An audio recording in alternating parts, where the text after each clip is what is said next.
ازيكم عاملين ايه يا حبايب قلبي؟ كل سنه وانتم طيبين. نبدا الفيديو بتاعنا النهارده ونصلي على سيدنا الحبيب. اللهم صل وسلم وبارك على سيدنا محمد وعلى اله وصحبه اجمعين. النهارده بقى هنعمله الغريبه بتاعتنا بثلاث مكونات بس: دقيق وسمنه وسكر. عندنا كوبايتين دقيق وكوبايه سمنه ونص كوبايه سكر. طبعا السكر بتاعنا يكون مطحون، يعني سكر بودر. هننزل بقى بكوبايتين الدقيق بتاعتنا على في المنخل، وهننخله الدقيق بتاعنا وهنحط عليه رشة ملح ونركنه بقى على جنب علشان خاطر نشوف بقى هنعمله إيه بعد كده. زي ما انتوا شايفين انا كده نخلت الدقيق بتاعي وحطيت عليه رشة ملح وركنته كده على جنب.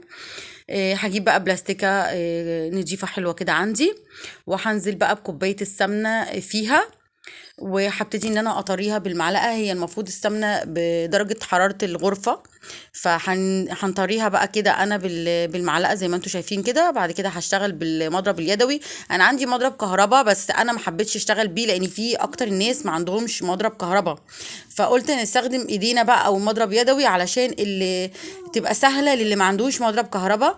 حطيت نص كوبايه السكر البودر زي ما انتم شايفين على كوبايه السمنه، وهبتدي ان انا اخلطهم مع بعض لغايه لما القوام معايا يبقى كريمي زي ما انتم شايفين حبايب قلبي. ونصلي على سيدنا الحبيب. اللهم صل وسلم وبارك على سيدنا محمد وعلى اله وصحبه اجمعين. زي ما انتم شايفين بصوا القوام بقى عامل ازاي، عامل زي الكريمه كده. هننزل بقى بمعلقه كبيره لبن بودر، وهي دي اللي بتخلي بقى الطعم الغريبه زي الطعم اللي بتلاقيه في المحلات. وهننزله برشه فانيليا زي ما انتم شايفين. انا بحب الفانيليا السايبه دي قوي، لان ريحتها بتبقى جميله جدا ونفاذه كده وحلوه. هنضرب بقى الخليط بتاعنا زي ما انتم شايفين لغاية لما لبن البودر مع الفانيليا مع السكر والسمنة يختلطوا كلهم مع بعض. وهننزل بالدقيق بتاعنا، انا هنزله على مرتين او ثلاثة زي ما انتوا شايفين. خلاص كده المضرب بتاعنا ملهوش اي داعي. زي ما انتوا شايفين حبايب، انا يا دوبك مش بعجن. طبعا الغريبه والحاجات البسكوتات والحاجات دي ما بتتعجنش، انا بس يا دوبك بدخل الدقيق في قلب الخليط، بس بخلط الدقيق بالخليط بتاعي مع بعض. انا ما بعجنش زي ما انتوا شايفين.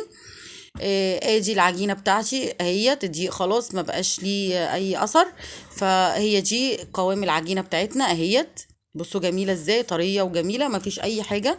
دقيق وسكر والسمنه، رشه الفانيليا وذره ملح، ومعاهم معلقه كبيره لبن بودر. هنبتدي بقى ان احنا نشكلها. طبعا انا عندي اللولي دوت انا جايباه. طبعا اهو زي ما انتم شايفين علشان ازين بيه الغريبه بتاعتي زي ما انتم شايفين حبايب قلبي. وهنبتدي ان احنا نشكل بقى الغريبه زي ما انتم شايفين اهو، واحده واحده بقى كده حبايب قلبي. حابه تبرميها زي ما انتم شايفه. وهنحط اللولي بقى في النص، وهنبتدي ان احنا نرصه في الصواني بتاعتنا اهيت بكل سهولة. زي ما انتوا شايفين. طبعا الفرن بيبقى شغال على درجة حرارة 180. طبعا انت بتحطي الصاج بتاع او الصينيه بتاعه الغريبه بتقعد 10 دقايق في الفرن، ما بتغيبش خالص. هي يا دوبك تحمر بس لون بامبي بسيط من تحت، ومن فوق طبعا ما بتحطيش في شوايه ولا اي حاجه، هي بتبقى كده. وبتبتدي ان انت تخليها تبرد خالص في الصينيه بتاعتك بعد ما بتستوي، وتبتدي ان انت ترصيها. انا هنا عندي بقت حته عجينه برضو للناس اللي بتحب الغريبه بالقرفه. حطيت معلقه صغيره زي ما انتم شايفين، وبرضو هخلطها في العجينه بتاعتي. حته عجينه صغننه خالص، بس انا بحبها اولادي ما بيحبوهاش فقلت اعملها. وبرضو للناس اللي بتحبها علشان يشوفوا برضو بتتعمل ازاي. هي بسيطه خالص، هي يا دوبك تحطي بس حبه القرفه بتاعتك بساط في العجينه، معلقه صغيره على العجينه، وبتدي ريحه وطعمها روعه زي ما انتم شايفين حبايبي. هنحطهم بقى في الفرن ونرجع. دي الغريبه بتاعتنا بعد ما استوت زي ما انتم شايفين، حاجه كده ريحه وطعم روعه روعه. زي ما انتم شايفين حبايب قلبي. بصوا من تحت عامله لون كده، ومن فوق زي ما انتم شايفين زي الفل. زي ما انتم شايفين حبايب قلبي يعني روعه روعه. انا ما قدرتش اقاومها بصراحه، طعمها روعه روعه جميله. طبعا اللولي اللي محطوط فيها دوت اللي انا مزينه بيه ده بيتباع عند محلات الحلوانيه زي ما انتم شايفين كده. العلبه الصغنونه ديت رخيصه مش غاليه خالص.